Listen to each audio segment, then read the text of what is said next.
Os fundos de investimento estão ganhando cada vez mais espaço nas redes sociais.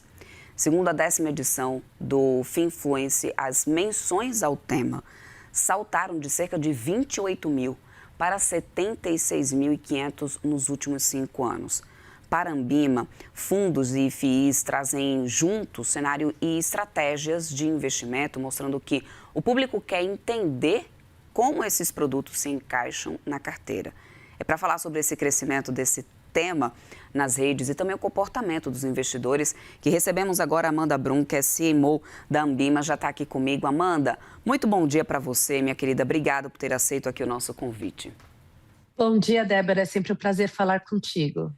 Minha querida, o que esse crescimento de 170% revela agora sobre essa cultura de investimento do brasileiro?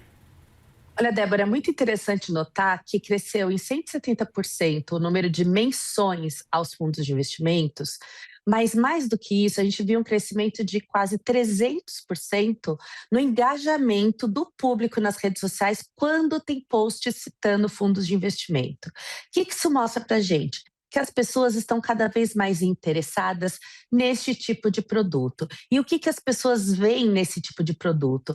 A possibilidade de entender outras formas de alocar o seu dinheiro, de diversificar seus investimentos, né, de entender melhor o risco e até de obter uma renda. Porque quando a gente fala dos fundos imobiliários, né, os FIIs, muitos deles trazem ali um rendimento, né, os dividendos, né, de tempos em tempos. Então, isso tem atraído cada vez mais a atenção do público nas redes sociais.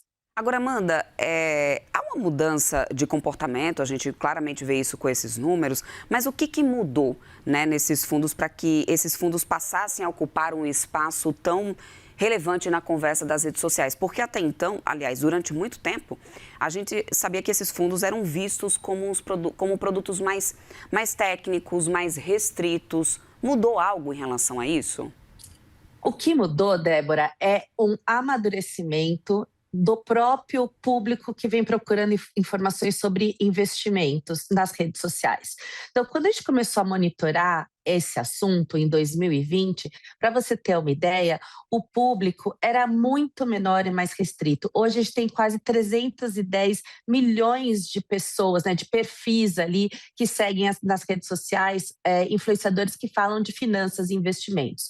No começo, a conversa ela era muito ainda básica, né, de finanças pessoais. Hoje, a gente vê influenciadores que falam desde o básico até temas muito complexos, como, por exemplo, derivativos.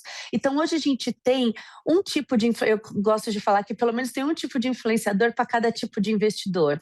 Então, conforme as pessoas elas vão se aprofundando mais e entendendo mais sobre investimentos, elas vão se interessando por outros produtos que antes elas nem conheciam, e aí elas vão também caminhando na diversificação das suas carteiras de investimento.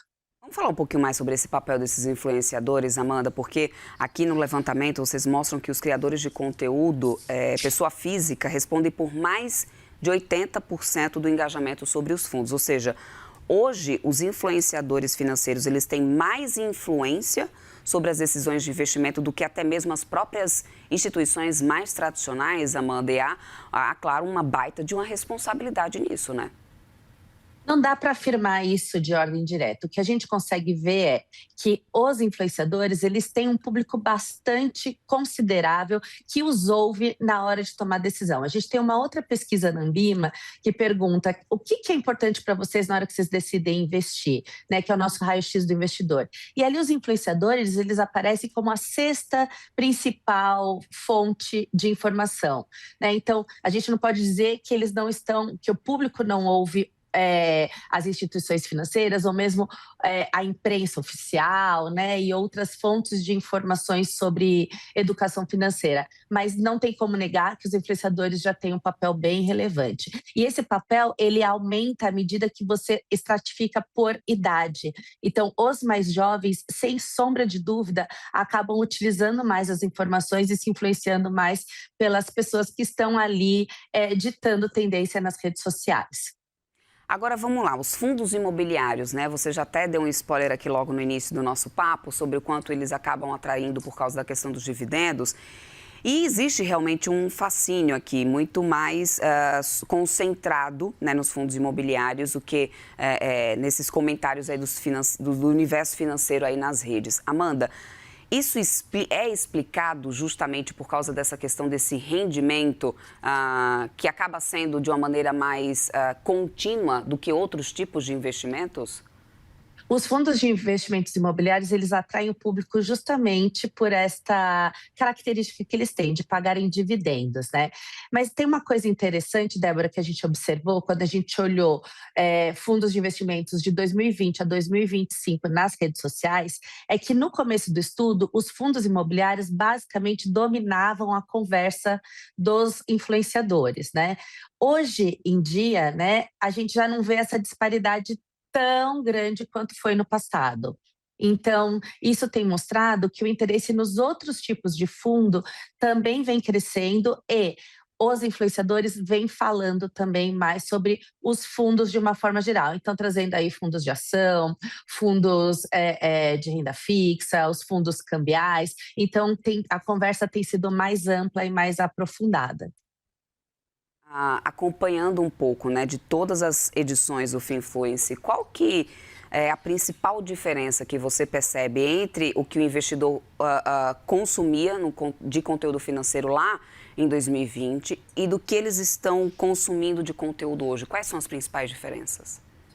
O que a gente vê é que cada vez mais o público está buscando conteúdo didático, que de fato deixe mais claro e mais fácil o entendimento de como investir.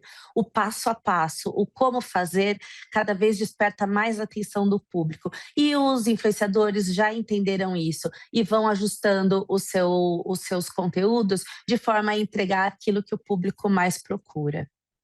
Agora, só para a gente amarrar aqui o nosso papo, Amanda, quanto ao risco de desinformação, porque a gente sabe que quanto maior o alcance, obviamente, das redes sociais, também há um maior risco de informações incompletas ou talvez até informações enviesadas, né? Como que a Ambima avalia esse desafio, né, de garantir que o crescimento desse conteúdo venha, obviamente, acompanhado de qualidade, de responsabilidade? A gente faz um trabalho muito forte com as empresas do mercado, que nós representamos as empresas do mercado. Então, a gente já tem uma autorregulação que reza que todas as empresas que contratam influenciadores de finanças e investimentos, elas têm que respeitar as melhores práticas de mercado. Entre as melhores práticas, Débora, tem a indicação de que os influenciadores, para falarem sobre determinados assuntos, eles precisam ser certificados, né? Então, à medida que você garante que as empresas que contratam os influenciadores exijam deles as certificações, a gente está forçando o mercado a se capacitar cada vez mais, porque a certificação garante que aquele influenciador ele está habilitado para falar de determinados assuntos, né? Então, o nosso movimento é muito para tentar garantir com que a informação lá na ponta para o investidor ou para o potencial investidor chegue cada vez com mais qualidade, cada vez melhor, porque uma pessoa bem informada, ela investe com mais tranquilidade, com mais segurança, com mais volume, né? E isso faz com que o mercado cresça, a economia cresça, o Brasil cresça. Minha querida, quero muito agradecer seu tempo aqui conosco. Conversamos com a Amanda Brum, que é CMO da Ambima. Um ótimo papo. Obrigada por todas as explicações. Bom restinho de semana para você. Até uma próxima. Até a próxima, Débora. Bom dia. Até mais.